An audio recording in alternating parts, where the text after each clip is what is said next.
The sounds and sights of Gibbons Falls draw countless people, and it's always fun to see what kind of light you can find there.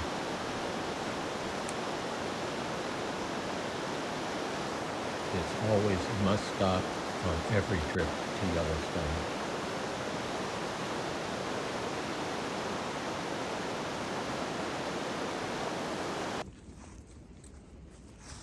It's December 1st in Kansas, and I'm out walking the dog, Sea Dog Piper, in my woods in Kansas. She just loves it. She's here visiting from Mexico for a few weeks, and I'm thinking about Yellowstone. What a beautiful place. But you know, pets aren't allowed in the park off of a leash. So just remember that when you're traveling there. But I was there in September, and this little film is from that trip. And it's the first part of a little Yellowstone series. It's 31 degrees today. A lot warmer than yesterday morning in Kansas, where it was 17 degrees. But I know that's warm compared to Yellowstone standards. But I'm freezing. So on with the film. Another place I like to stop is along the Continental Divide, where the lily pad ponds are. They're just beautiful in any light. Sometimes I've seen them in the fog, but this was a sunny, bright day. Yellowstone is known for large expanses of lodgepole pine forest. Trees that grow straight.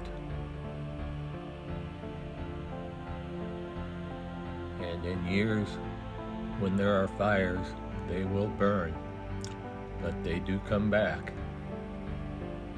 And they come back strong.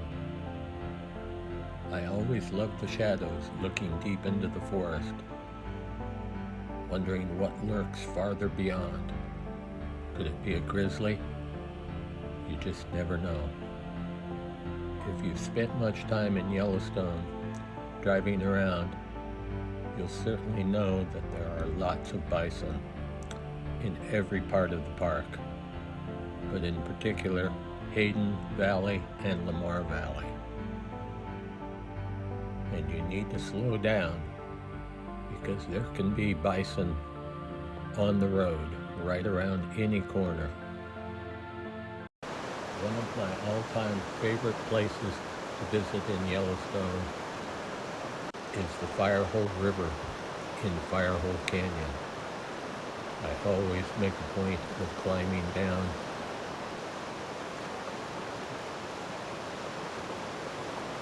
It's a steep climb.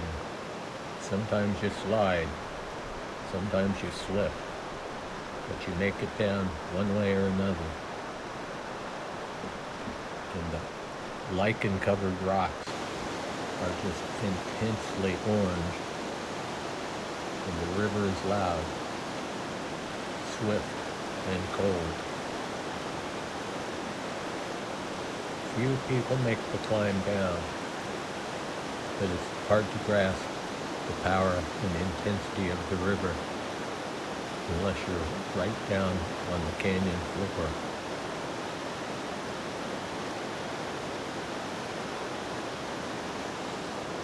Water seems to run everywhere in Yellowstone. There are many rivers, and they are beautiful.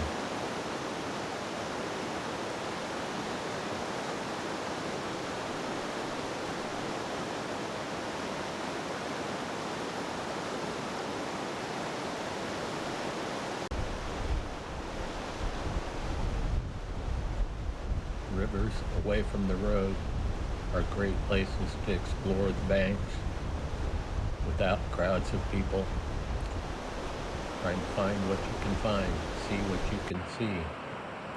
enjoying the solitude and the sounds of the water. You won't be disappointed.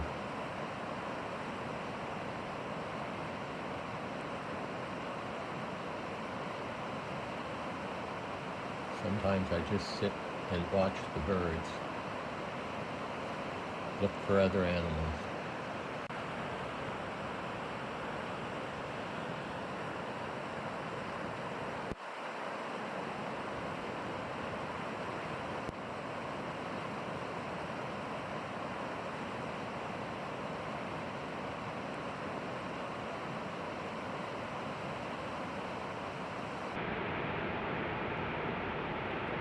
Yellowstone is famous for waterfalls, most notably the lower falls of the Yellowstone River near Canyon.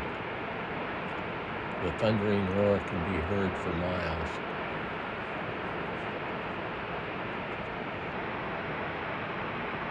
On a cold morning in September, the mist rose from the canyon floor,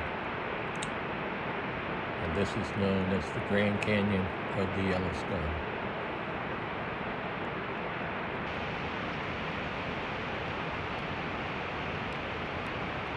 The canyon walls are alive in different colors, and the colors can appear different depending on the time of day, the angle of the sun, and so on. So it always appears different every time I go. But if you want to see the colors good, go as early as you can in the morning.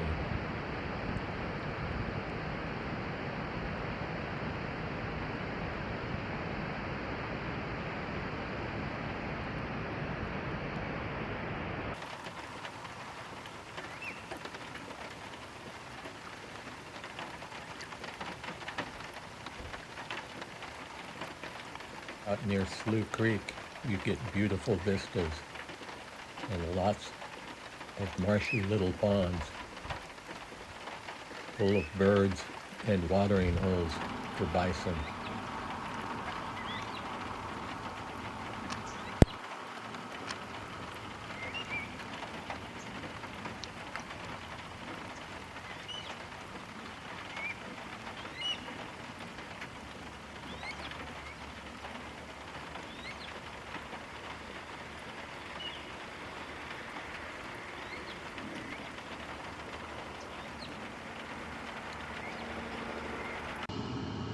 And as you drive around Slough Creek, there are sometimes bison everywhere. And here, a big bull keeps watch over his cow,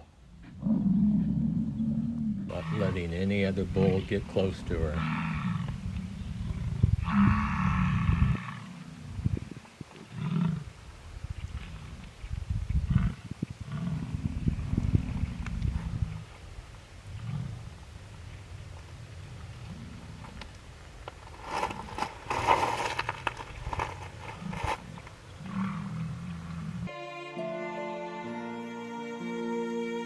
I first went to Yellowstone as a kid when I was 9 or 10 years old on a family trip. And I couldn't even tell you how many times I've been back there since. But something keeps me coming back.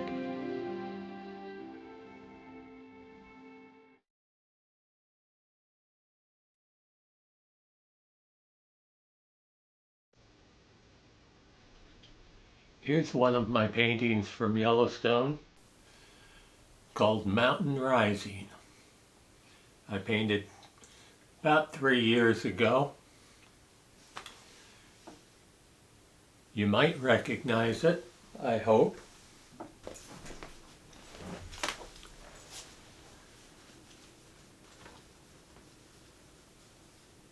I'll show you a couple more Yellowstone paintings in my next Yellowstone film soon. And I'll be painting more Yellowstone scenes and other places with little Sea Dog Piper by my side. Until next time.